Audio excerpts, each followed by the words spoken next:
You may know Norm Chad as the voice of ESPN's World Series of Poker, or as a longtime sports writer and syndicated columnist. He's also a Maryland Terrapin.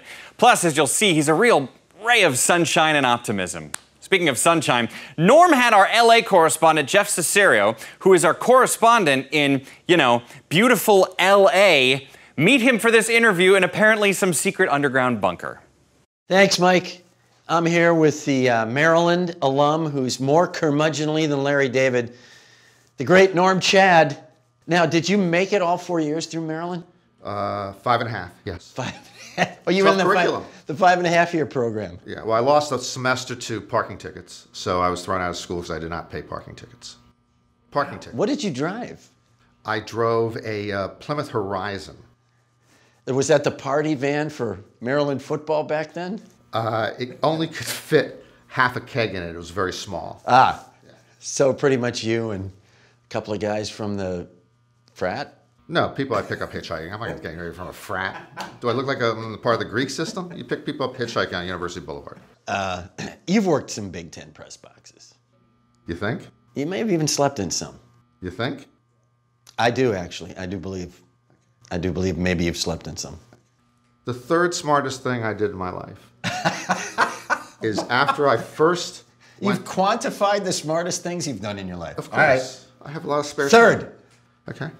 After I went to press boxes for the first time in my young sports writing career, I decided that going to games from a professional standpoint, not to mention from a personal standpoint and from just a general humanitarian standpoint, going to games was the dumbest thing to do in the world. You're in a press box with other sports writers who are in a worse mood than you are. Right. You're eating food that you would not give to somebody who had not had a meal for a week. And then after the game, your place of business is a locker room in which you're interviewing people who are walking out of showers who do not want to talk to you.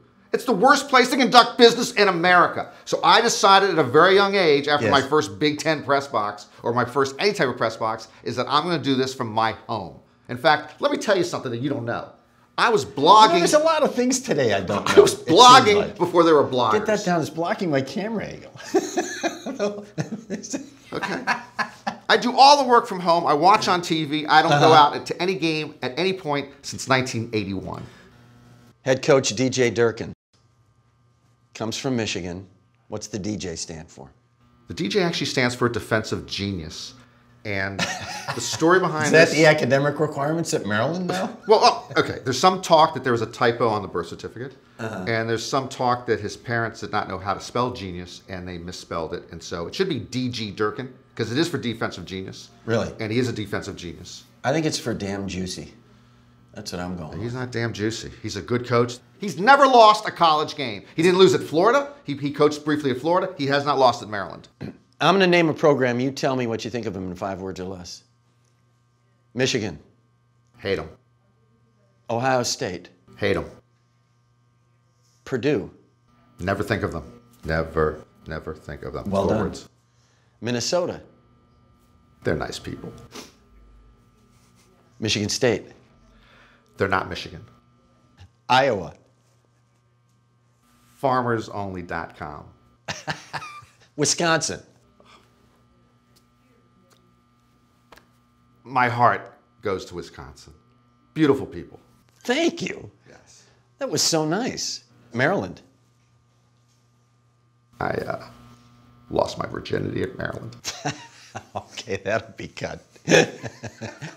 Because nobody will be able to verify that. Norm, I want your honest opinion on this.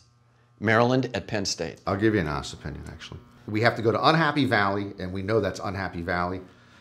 7 of the last 18 meetings between these schools have been decided by 1 or 2 points. It will be a 1-point game. And even though I know this will hurt me back because I'm very, very popular in the greater Maryland area, I believe Penn State wins. I don't see any reason to laugh at that. I believe Penn State wins the game by 1 point, maybe 1.5. Give your Maryland Terrapins a pep talk that's going to get them over that 1-point hump. Okay. Fellow Terps, this is what you got to do. Everything has been done for you already, so it's easy to play football. The tuition is paid for, so you have no financial pressure. You're jocks, you're big men on campus. You can get any date you want, so you have no social pressure. You go out there and you play football. You play football for the grads that came before you. Go out there and make them fear the turtle. That's beautiful. Mike, you've exceeded my wildest expectations. I love you.